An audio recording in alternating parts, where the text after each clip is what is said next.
porque são 6 dias de clamor. Eu acredito que nós não estamos saindo da nossa casa e vindo aqui em vão, não, não. É para clamar ao Senhor. Então clama, porque Ele está aqui nesta noite e Ele quer te escutar.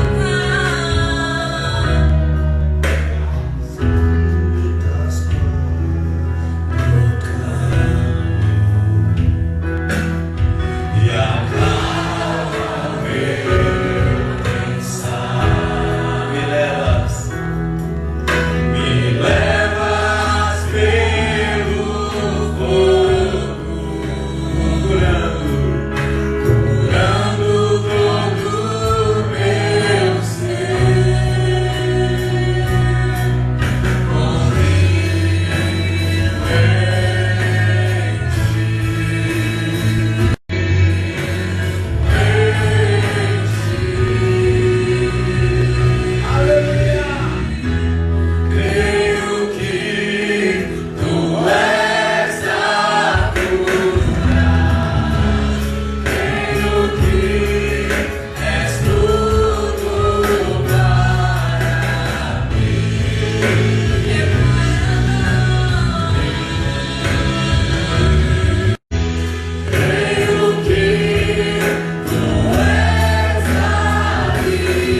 do seu servo nessa noite. Estenda suas mãos santas e poderosas para cá. Pai, para onde nós podemos fugir do Teu Espírito? É uma pergunta que muitas vezes nós precisamos fazer por nós mesmos, porque dos Teus olhos ninguém consegue esconder-se. E hoje eu sei que essa palavra virá como dos outros dias, vindo do Seu trono, diante do Senhor. A Tua boca, através do Teu servo nesta noite, vai falar à Tua igreja por meio da Tua santa palavra. Então, Pai, que Ele diminua e que o Senhor cresça, que Ele desapareça e que o Senhor apareça. Ele que vai ministrar a todos nós no coletivo, mas o Teu Espírito Santo irá falar individualmente a cada coração aqui. Então, Senhor, nós te pedimos que cada mente, cada coração seja aberto aqui para o bom entendimento da Tua palavra. É o que nós te oramos, e te oramos no nome santo do Senhor Jesus. E toda a congregação diga bem forte: amém, Jesus. Vamos receber o servo de Deus, aplaudindo a Jesus.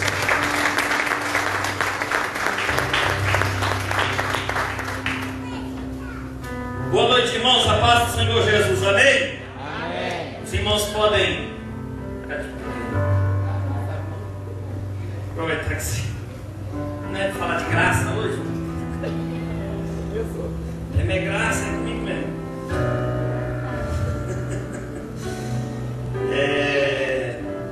Não, pode se assentar. Pode se assentar. Eu olhei bem aqui, vai demorar para a gente conversar. Irmãos, quando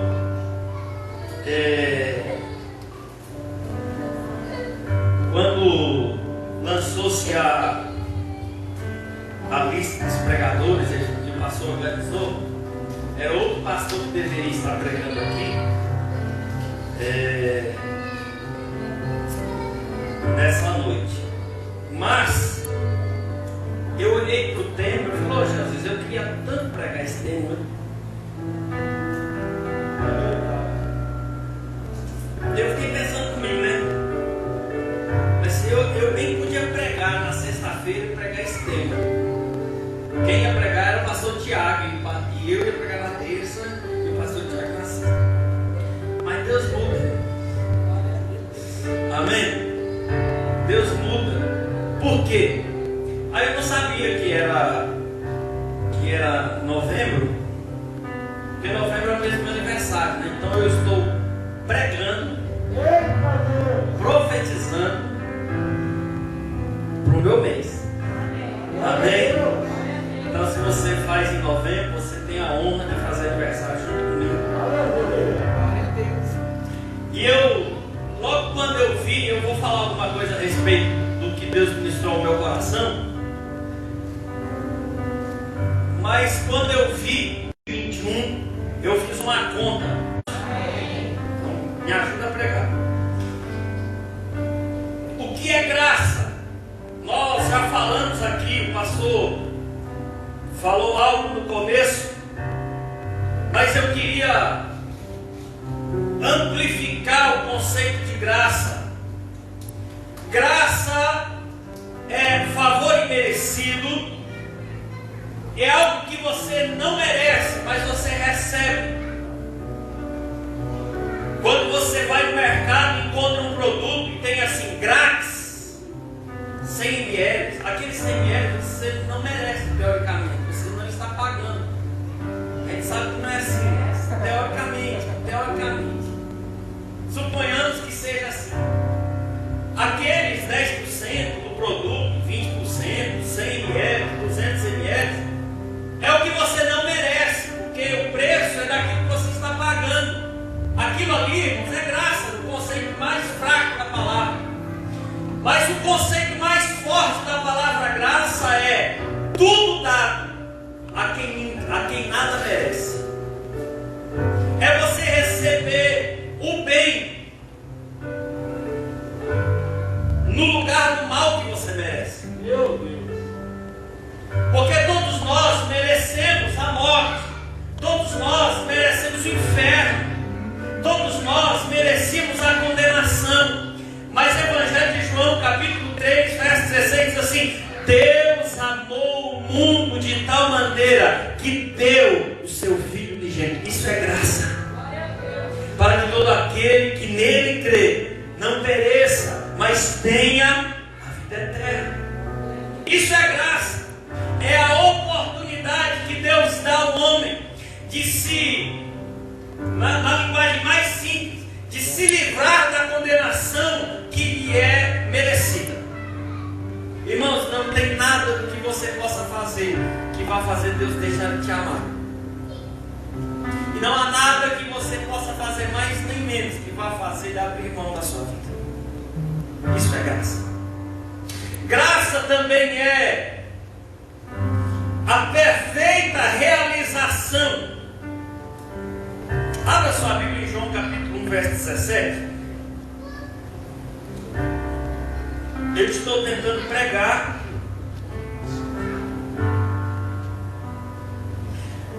E o texto diz assim: porque a lei foi dada por intermédio de Moisés, a graça e a verdade vieram por meio de Jesus, o Messias. Então a graça é a revelação da verdade que Deus deu por sinais a Moisés. Graça é a realização completa da verdade que Deus havia dado a Moisés, ao povo de Israel no deserto. A Bíblia diz que tudo aquilo era sombra do que viria. Os sinais, o cordeiro sacrificado, a pia de bronze, o tabernáculo, a arca, os utensílios, eram sombras da graça que viria em Cristo. Então, quando Cristo cumpre a lei, Cristo completa, Cristo está dando sentido. Então ele começa a pregar e a mostrar o sentido que a lei, que é perfeita, santa e pura, deveria criar no coração humano. Mas por causa da fraqueza, do pecado, da maldade do coração do homem, a Bíblia diz: a lei gerou morte, a lei gerava morte. Porque se você, filho, dissesse assim: pai, eu te odeio, irmão, podia preparar aqui o saco de pé de comer. Nós até conversávamos aqui antes do culto. Tudo era resolvido na pedra, tudo era resolvido na espada, tudo era resolvido no tronco. Era assim, não tinha. Por quê? Porque quanto mais lei existe, mais pecado há. Porque você só proíbe o seu filho de fazer alguma coisa dentro da sua casa porque primeiro ele errou. Então há a infração, depois vem a lei com a condenação. Mas eu não quero me deter só aí. Eu quero que os irmãos entendam que em Cristo a lei é cumprida. Eu estou falando de graça, como viver na graça, pela graça e com confiança. Em Cristo a lei é cumprida e completa. E assim, irmãos, diante de Deus nós somos justificados. Justificados diante de Deus. Temos paz com os homens. Aleluia! Por causa do sacrifício de Jesus, eu sou justificado por meio do Cordeiro de Deus. Quando João, o Batista, quando batizava, ele diz assim: eis o Cordeiro de Deus que tira o pecado do mundo. É por meio deste Cordeiro que nós temos acesso à graça. E esta graça nos faz viver justificados diante de Deus. E vivendo justificado diante de Deus, meus irmãos, o apóstolo Paulo, na carta aos Romanos, capítulo 8, verso 1, está escrito: porque nenhuma condenação há aos que estão em Cristo Jesus. Aleluia! Não resta condenação. Glória a Deus. Toda vez que o diabo te acusar, se existisse um livro, se existir um livro no céu em que Deus procure seus pecados ou suas condenações, ela vai estar em branco, porque nenhuma condenação. Romanos capítulo 5, verso 12 ao 21, ou a súmula do texto é que por um pecado, por um homem, entrou o pecado no mundo e passou a morte a toda a humanidade, mas pela justiça de um só homem veio a graça, e onde abundou o pecado, superabundou a graça de Deus. Você precisa estar em Cristo. Se você estiver em Cristo, você está debaixo da graça. Se você estiver debaixo da graça, não há condenação. Por que eu preciso saber disso? Simples. Porque você só pode restituir aquilo que é de direito, irmão. Você não pode pedir restituição daquilo que não é seu. E estando em Cristo,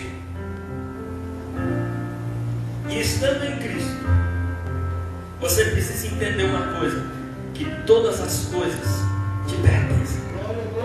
Todas as bênçãos nas regiões celestiais estão disponíveis. Irmãos, imagine o céu como um banco. E tudo que você precisa está depositado na sua caixa, na sua conta corrente no céu. A Bíblia diz que tudo que você precisa está lá. Está lá, está disponível, está depositado, está acreditado em seu nome. Só que você não tem um cartão corporativo do céu que você passa toda hora. É diferente. Toda vez que você precisa de algo, você tem que ir na agência, ir na boca do caixa, falar com o dono do banco e falar assim: eu estou precisando de 1% que eu tenho. E 1%, vou ter certeza, muda a história, sabe? Aleluia! Como é que eu faço isso? Você precisa estar em Cristo para acessar os tesouros de Deus. Eu gostei da palavra porque eu fiquei olhando esse dia, eu falei, está faltando a cidinha, né? Eu falei, restitui campo. Falei, restitui, campo, devolve. Sério, devolve o que é meu. Mas eu quero olhar com os irmãos rapidamente o exemplo de 3 pessoas. Porque o ano passado, 2020, nós vivemos o ano da multiplicação. E as pessoas disseram assim, alguém disse, né, e a gente ficou batendo em cima do ano, como é que pode ter multiplicação em um ano de extrema crise? E aí a gente venceu 2020, aí vieram os especialistas e disseram, vai ser pior. E eu não tenho muita dúvida não, irmão, que vai ser difícil. Mas a vida é assim, irmão, a vida não é fácil. A diferença é que nós temos algo que o mundo não tem. Você tem algo que o mundo não tem. E aí eu fui na palavra. Me veio ao coração a um texto que há muito tempo eu preguei, há muito tempo mesmo. E eu quero que você abra comigo no livro de Ezequiel, capítulo 14. Eu vou ler a partir do verso 15 até o 20. Porque existem 3 personagens, um exemplo desses 3 homens que eu quero meditar com os irmãos.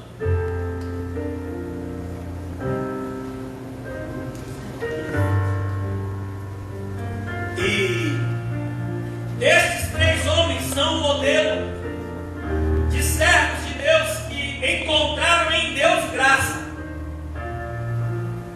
Quando a Bíblia diz assim, e fulano achou graça diante de Deus, não é que ele foi engraçadinho, não é que Deus olhou e falou assim, nossa, ele me agrada. Não, é ao contrário.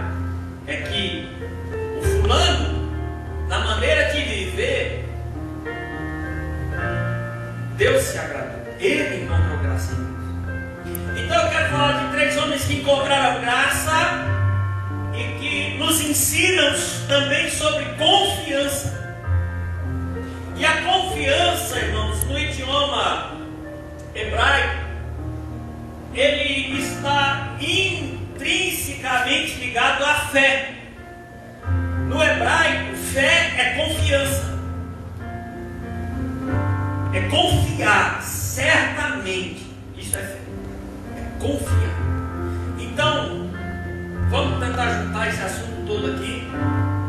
Está escrito assim: se eu soltar animais selvagens na terra, Deus falando, e eles matarem as crianças e deixarem a terra desolada, de maneira que ninguém possa passar por ela em razão dos animais, ainda que aqueles 3 homens estivessem ali, assim como eu vivo, diz Adonai Elohim, eles não conseguiriam salvar nem os filhos e nem as filhas, poderiam salvar apenas a si mesmos, e a terra permaneceria árida.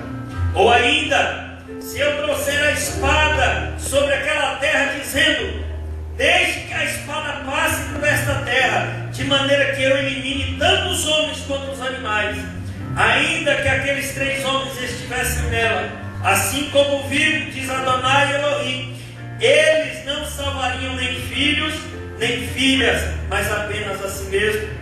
Ou, se eu trouxer a praga naquela terra, e derramar sobre ela minha fúria, causando derramamento de sangue, de maneira que eu elimine tanto os homens quanto os animais, ainda que Noé, Daniel e Jó estivessem ali, assim como eu vivo, diz Adonai, o Senhor, Elohim, eles não poderiam salvar nem um filho, nem uma filha, eles salvariam apenas a si mesmos, pela retidão deles. Conversou a cabeça, Pai, nos dá sabedoria, nos dá entendimento, Senhor, para compreender a Tua santa palavra, e ministra aos nossos corações ainda mais uma vez. Nós já oramos, quero orar de novo, porque eu sei que esse momento é um momento em que o Teu povo está ansiando, meu Deus, receber do Senhor uma direção. Então, fala ao Espírito do Teu povo mais uma vez, em nome de Jesus.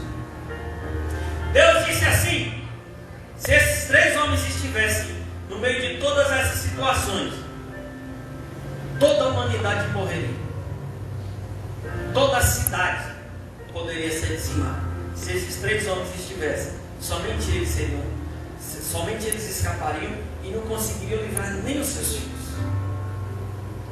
É interessante, irmãos, porque a Bíblia diz assim, Deus dizendo, se eu enviar, se eu fizer, se eu mandar. Porque existem situações na vida, irmãos, que é Deus quem causa, para provar o seu povo. Existem situações, irmãos, que Deus, obviamente, existem situações que o diabo atrapalha, tem situação que a gente se enrola,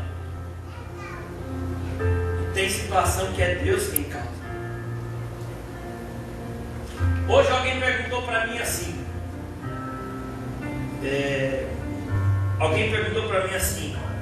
o senhor acredita que Deus foi quem levantou Hitler para causar aquela matança nos judeus e no Holocausto? E eu sabia a resposta da pessoa. Mas eu falei assim, não foi Deus que... A Bíblia diz que Deus levantou Faraó, Deus levantou Nabucodonosor, Deus levantou Dario, Deus levantou um monte de gente para jogar o povo, Deus levantou o Luca. Dá para entender? É Deus. É outra história, mas para os irmãos entenderem aqui. Tem situações que Deus realiza. Por quê? Porque Ele quer provar o seu povo. E aqui nesse texto nós encontramos as 3 figuras. Eu quero primeiro falar de Noé, porque quando eu comecei a pensar em Noé, eu pensei, Deus me trouxe ao coração a situação em que o mundo estava vivendo nos dias de Noé. E eu quero que os irmãos percebam que o que Noé estava vivendo, os dias que Noé estava vivendo, a Bíblia diz que eram dias maus, em que a maldade imperava, em que havia uma grande depravação sexual, aonde homens casavam, descasavam, casavam de novo, e a ideia ali era que o pai casava com uma filha e divorciava e casava com outra pessoa, e aquele fuzuê. E quando nós olhamos para os nossos dias, nós encontramos, irmãos, a mesma situação, a mesma depravação moral, níveis de maldade ainda maiores. Você já percebeu porque a gente não se assusta quando a gente ouve assim, fulano matou o outro? Pra gente é algo normal assistir o noticiário e ver assim, fulano matou 5. A gente não choca, gente. O pai matou o filho. Está natural. E Noé está vivendo nesse tempo. E Deus diz a Noé, Noé, faça assim, assim, assim, assim. Porque a Bíblia diz que Noé era um homem justo. E ele agradou a Deus. Ele achou graça diante dos olhos de Deus. E Deus disse assim, Noé, construa a arca. Coloque a sua família dentro. Irmão, tira da sua cabeça que Noé ficou pregando. Ele não teve tempo de pregar, ele teve mesmo de fazer a arca. A Bíblia não diz que ele pregou, a Bíblia diz que ele foi a pregoeiro da justiça. Mas qual foi a justiça de Deus? A arca. O povo falou assim, Noé, o que você está fazendo? Uma arca, para quê? Porque Deus vai salvar minha família e vai destruir você. Porque ele não pregou para ninguém, irmão. Porque Deus falou assim, faz a arca, entra você, seus filhos, sua família. Não mandou, Deus não mandou ele pregar, converter ninguém. Não tinha. Era ele e a família, ponto. Era só aquilo. Mas o que é que Noé nos ensina quando eu olho? Que em tempos de decadência moral, Noé confiou na promessa de Deus de salvar a sua família. E Noé obedeceu às ordens do Senhor, reconhecendo, essa parte eu peguei do Gileadiano, reconhecendo a sua parte no plano de Deus. Ele se envolveu, ele envolveu a sua casa, a sua família. Ele colocou seus filhos dentro da arca. Ele colocou a sua mulher. Irmã, imagine seu marido chegar assim, olha, Deus mandou eu fazer um barco de 130 metros. O que é que você vai achar? Não estou nem falando da chuva, mas só o barco. Não estou nem. Dá para entender? Mas Noé chegou em casa e falou, olha, Deus apareceu, Deus falou comigo e mandou eu fazer assim, assim, assado. A família fez. A família acompanhou. A família se envolveu. Em meio de decadência moral, confie na promessa de Deus para sua família. Confie na promessa de Deus para sua casa. Se você crer no Senhor Jesus, se você pregar, a sua família pode se render aos pés do Senhor. Aleluia! A sua família pode ser guardada nesses dias. Para mim seguir. Deixa eu só concluir aqui da arca. Imagine você ficar um ano. Eu tenho para mim que Deus mandou para Noé os animais tudo filhote. Porque era muito animal, irmão. 130 metros não cabe tanto animal. Um pensamento, a Bíblia não diz, eu posso pensar. Imagino eu que ele levou tudo filhote, porque ficou um ano lá dentro.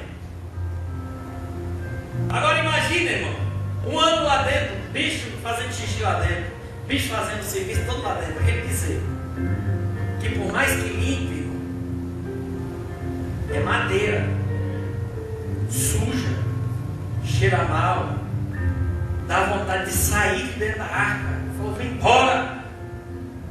A arca é figura da igreja também. E nem sempre, irmão, a gente vai se sentir confortável dentro da igreja. Meu Deus! Tem muita podridão na igreja. Irmão, a arca não cheirava bem. Não posso falar um negócio? Era o lugar mais seguro.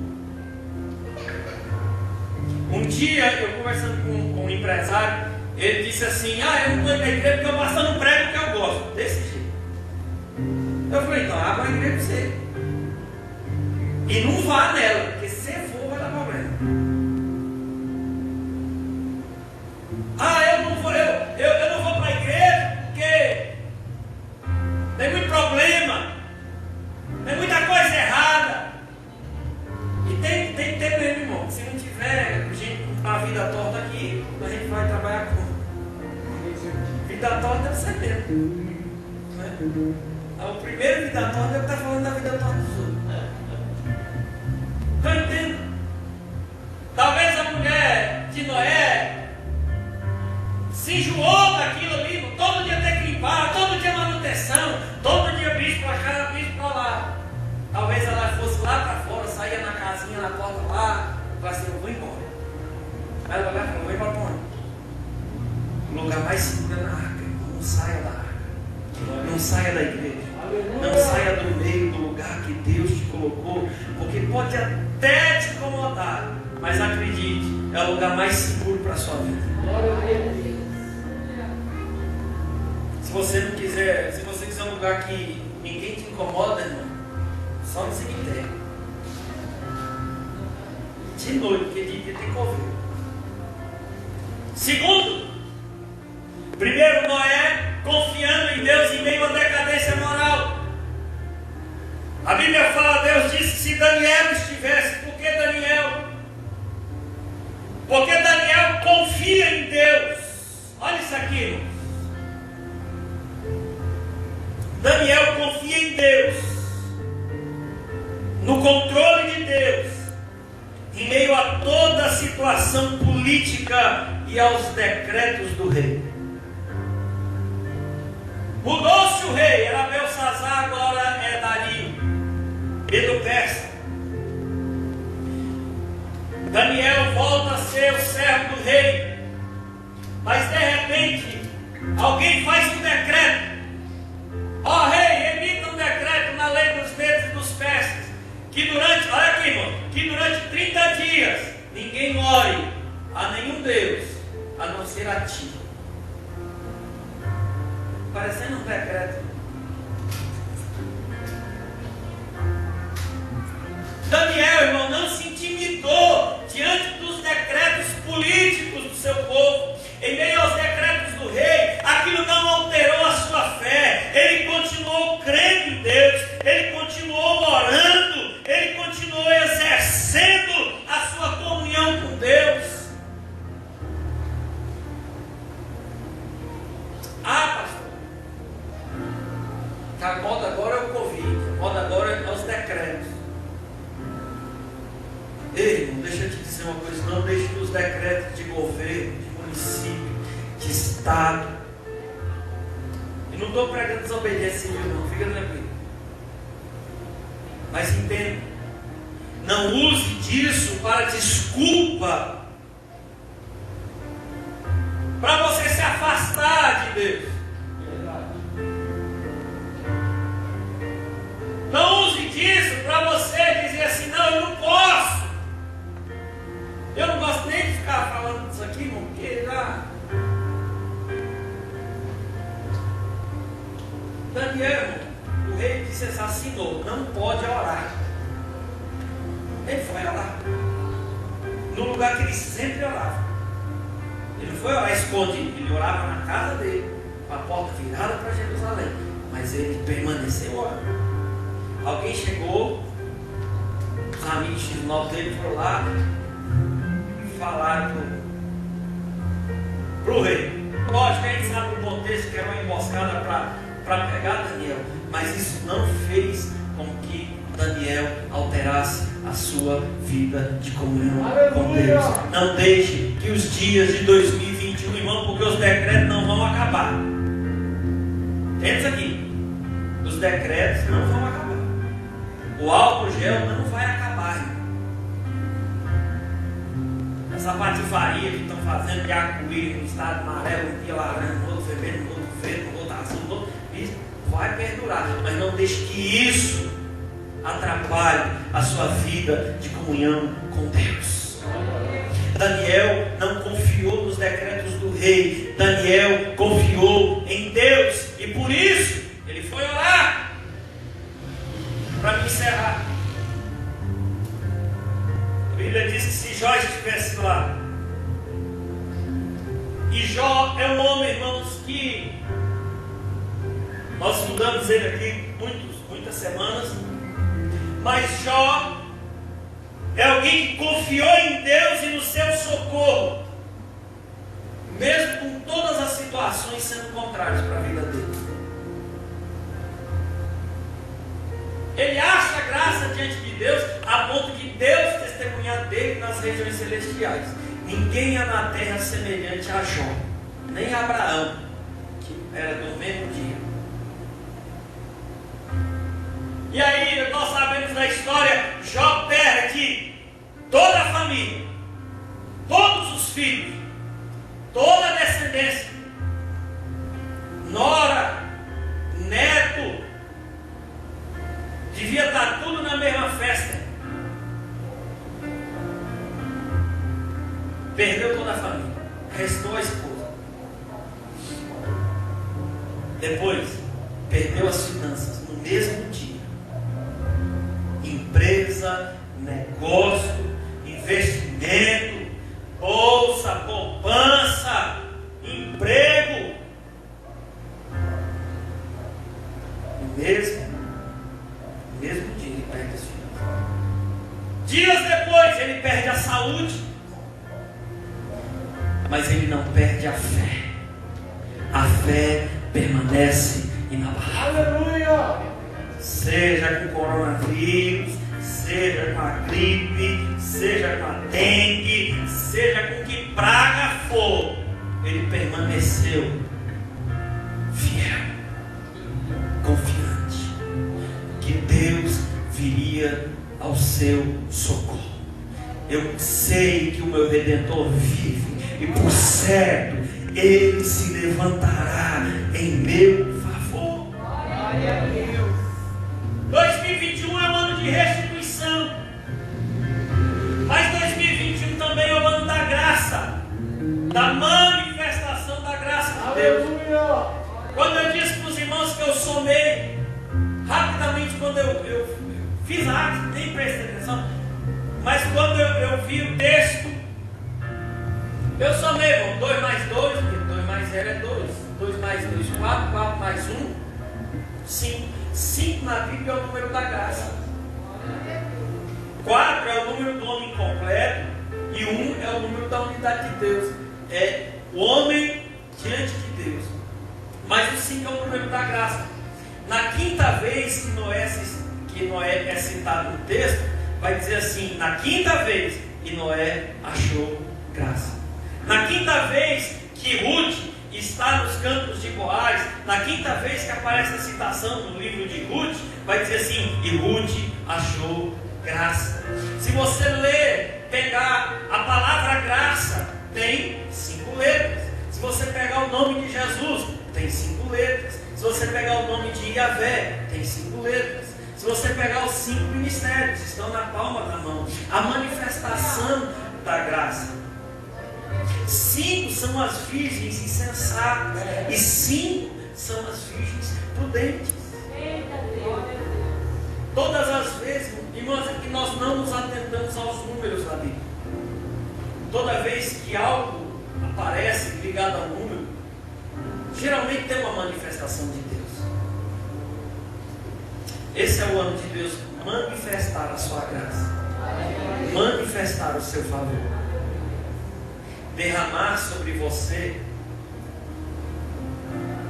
a graça necessária para gerar confiança, para você tomar por restituição aquilo que foi perdido. Oh, Deus, aleluia. Seja a fé, a visão, os dons, o ministério, o ânimo. Eu não sei, irmão, quantas coisas você perdeu, mas eu sei de uma coisa: se você for focalizado e você está no foco da graça de Deus, não é você que está focando, é que Deus está focando a graça em você. Nesse ano você vai restituir aquilo que Deus permitiu que fosse levado da sua vida. Fique de pé.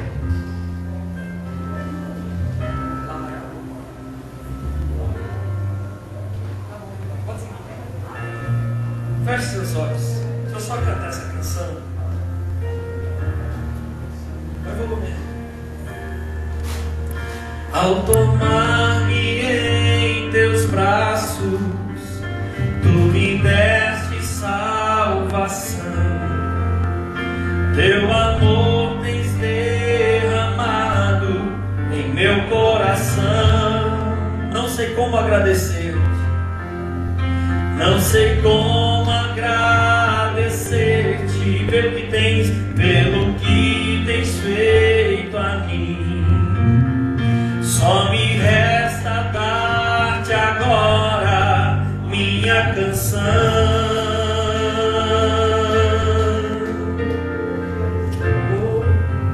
Pega suas mãos e cante isso.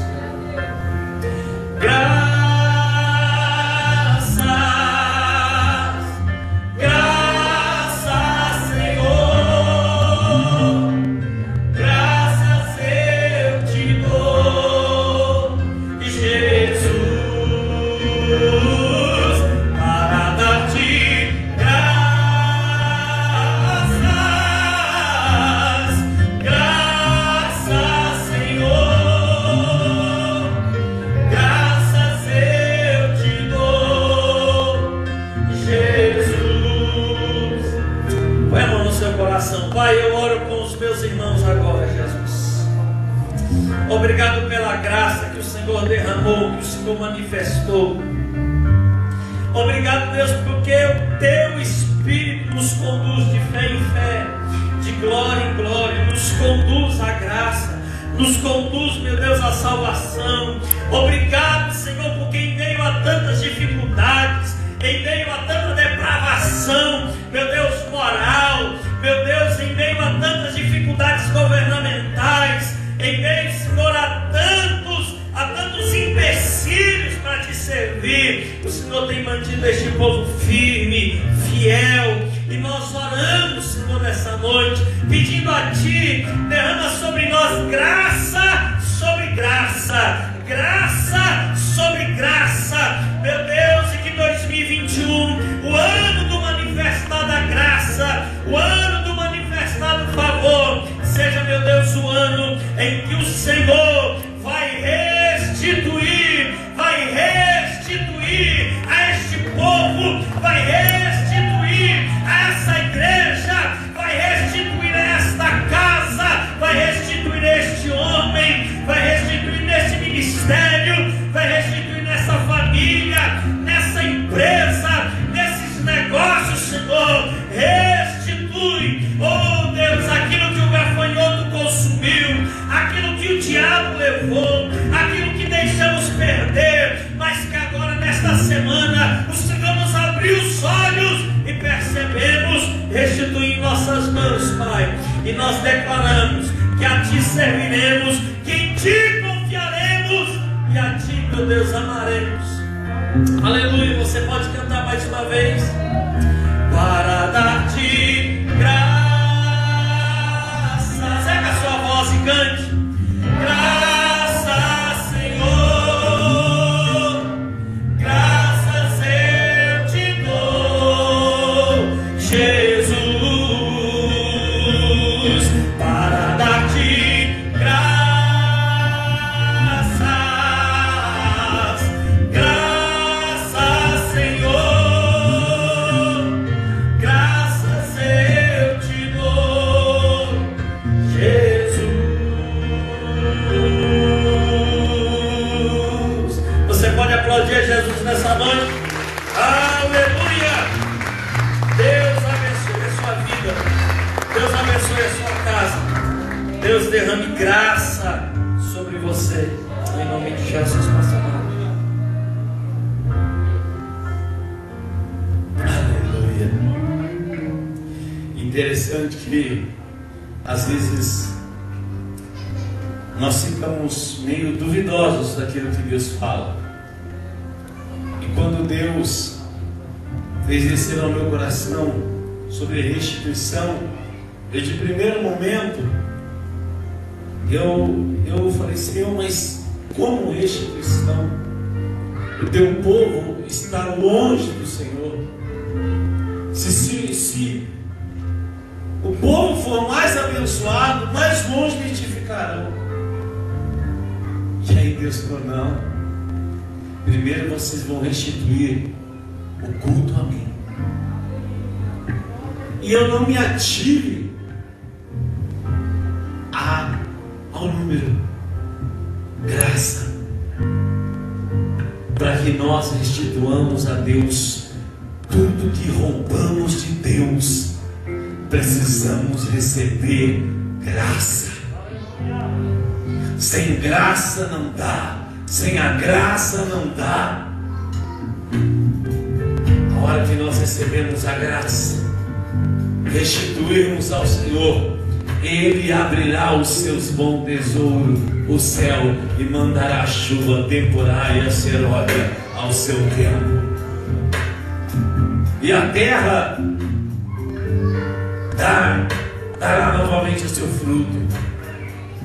E ele diz: e restituirmos ele todos os anos consumidos pelo gafanhoto. Ei, prepare o teu celeiro. Prepare. Ei, será que você está entendendo? Prepare o teu celeiro. Prepare estacas este ano. Pastor Davi acabou de falar que vai ser difícil. Vai mesmo. Mas é com a dificuldade que vem a vitória. Glória a Deus. Aleluia. Eu quero convidar você que faz aniversário de nascimento e de casamento no mês de novembro. Vem aqui rapidinho.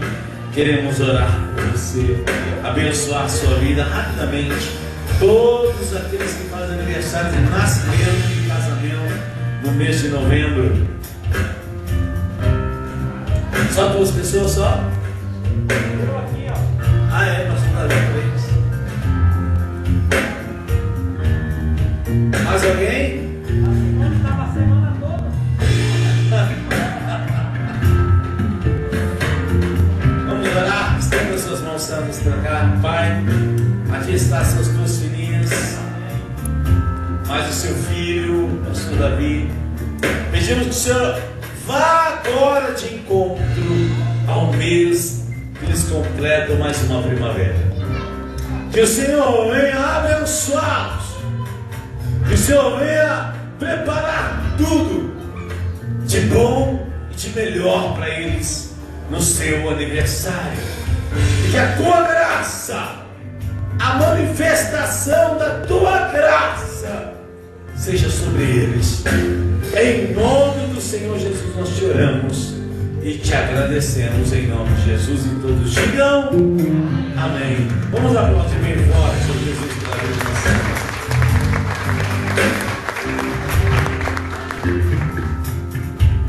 Irmãos, eu quero lembrar os irmãos que domingo